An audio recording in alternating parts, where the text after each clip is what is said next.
All right, let's see if we can get this thing to work. I want to talk about something that came on my mind as of late, or came on my mind, something that I all of a sudden remembered for no apparent reason, and that is the concept of the Grinch. You know how the Grinch stole Christmas? You know how? Well, I should be completely honest here. Have a sip of coffee first in the morning. I haven't seen The Grinch. I haven't seen that movie. I haven't read the book either.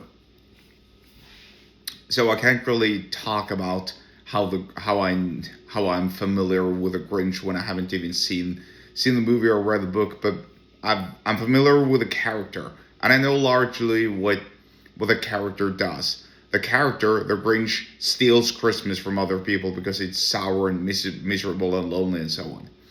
And in this respect, because we're nearing Christmas at the time of the recording, now, full confession, I haven't even tried to decorate my apartment with any sort of Christmas decorations because I'm leaving soon, but whatever. And in that respect, simply because I feel a little bit Christmassy right here, right now, it's dark and cold outside, as it should be. Regrettably, there is no snow outside. There should be snow, but whatever. I guess it's the climate warming. Whatever. There were so many ways I could have gone with that. The climate warming, the climate hoax, the global warming, and the climate change. Excuse me, I said climate warming, I meant climate change. But whatever. We're going to stick to what I wanted to talk about, namely Grinches. And how there are lots and lots of Grinches in your family and friendship circle, quite likely. There are Grinches everywhere. The time and energy vampires in Christmas edition. You know when you're going home for Christmas and you're meeting up with family and friends and you're having this lovely, lovely Christmas dinner. There's lots of good food on the table. There's snacks. There are sweets. There are cake, chocolate, whatever. Stuffed turkey, meat, whatever guys or whatever people are having for Christmas dinner. Then you open up the presents and you're sharing a wonderful time together with your family until the Grinch makes its appearance, right? The Grinch can be the dreadful uncle you have in your family, the annoying neighbor you have, the annoying brother you have or sister or a closer family member. Maybe it's your father, maybe it's your son, maybe it's your niece, maybe it's your cousin, who knows? But there are Grinches everywhere. And you know, now that I think about it, especially at this time of the year, I I seem to remember from when I was a child how these Grinches would show up in my family. They would show up, they would greet us kids. They would usually give us candy, snacks, whatever, something we had to, or something we enjoyed eating. And then after they've given us as attention, or our attention, excuse me, then they'd move on to the other adults. And they'd sit down and they'd complain about everything. Their weather, the weather, their health, their job, their colleagues, their neighbor, all sorts of people. And they complain about all sorts of things as well, right? And I could just notice how the mood would sort of like go down in the shitter. It would go down in the drain. And it made me not want it to be an adult. It made me not want it to grow up. And for an embarrassingly long time, I actually felt a little bit depressed. And I was scared and angry and worried. Angry. Excuse me, I wasn't angry. But I was scared and worried, certainly, about growing up to become an adult. Because I didn't want to become an adult. Because all the adults had just problems. All they had were problems. They had problems. They had stress. They didn't have any fun in their lives. They were just miserable. Miserable wretches is what they were. And what they acted like. And so, whenever I think about that, I just keep thinking about these Grinches. these Grinches in our lives. They look like Grinches. They're angry. They're sour. They're miserable.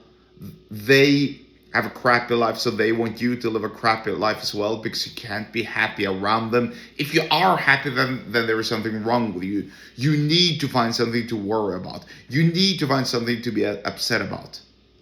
And every single time,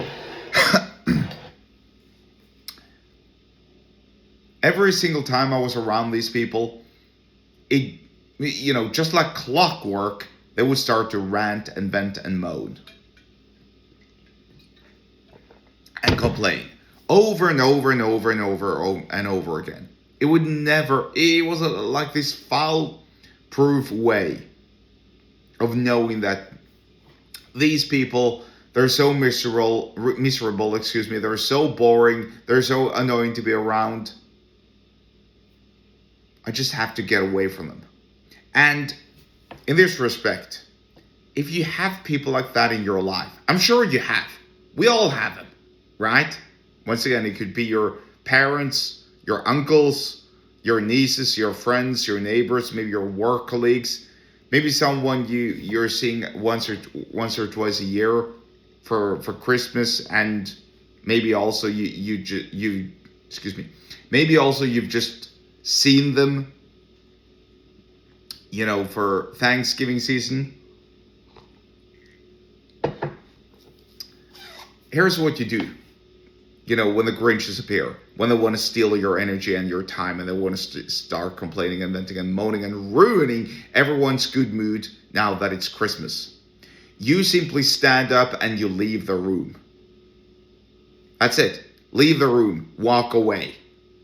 Grab some candy, grab some food, grab your device, just walk away. Walk away. Or make them walk away.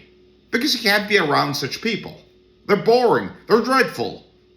They're ruining the mood for everyone. So, simple trick. Now that we're nearing Christmas, you stand up, you march out, and then you leave the room. And if you have to, you play a game on your phone, or you start working on your business, or you start doing something productive. But you surely as hell do not give them their time and attention that they crave. You just don't. You stand up, you leave the room, and then watch what happens.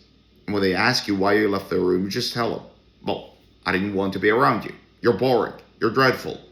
You're making everyone's mood worse. Stop complaining. Just tell it to them. Tell it to them right away and see how they respond, how they react. Do it, and your life, and it might be a little bit uncomfortable in the moment, but your life will be better as a whole. So that's how you deal with the time and energy Grinches in your life. Now that Christmas is approaching us, or now that Christmas is nearing. So if you want to learn more about how to deal with Grinches and other time and energy vampires, then get subscribed to my email list. The link to do so is below the episode description, wherever you are watching and or are listening to this. I will see you later.